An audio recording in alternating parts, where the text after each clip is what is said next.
კალათბურთელებო, გამარჯობა, არ შეგვიმჩნევი ხართ. დიანა, რა?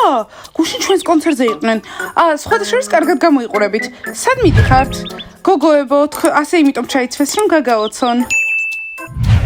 არა, არაფერი ეგეთი, როგორც ჩვეულებრივ ისე გამოვაწყოთ. ხოლო გოგოები არ არიან მოდურები, ბიჭებსაც შეიძლება მოგწონდეს ჩაცმა. ხო, ბიჭებსაც მოგწონს გამოწყობა. მგონი რაღაც მწერს დავაბიჭე. ვახ, სმაილ. სმაილ, ახალი ბოტასები გაქვს? დოლჩე გაბანა? სმაილ, დღეს კარგად გამოიყურები. ამას ხედავ შეამჩნიეს.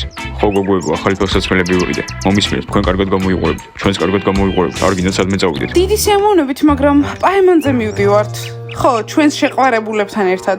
ამიტომ არ გამოვა. ხო. კარგი ბიჭებო, დაგვარწმუნეთ, მაგრამ მხოლოდ ერთი წრე, იმიტომ რომ გვეჩქარება პაემნისთვის. იმედი მაქვს, ჩვენი შეყვარებულები არ გაიგებენ.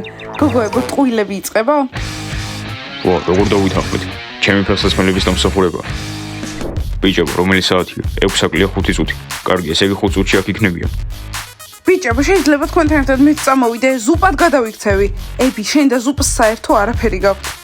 შენ შეგიძლია სასეირნოდ წახვიდე, მე და ზალინა აქ დავრჩებით. ები, დებილობას მოიძახი, უკვე 6 საათია, გოგოები მალე აქ იქნებიან. არა, ალბათ რამდენიმე წუთი დააგვიანებენ, უფლება აქვთ. ხო, ჩვენთან მოსვლამდე ძალიან ბევრი დროს ხარჯავენ, რომ ლამაზები იყვნენ.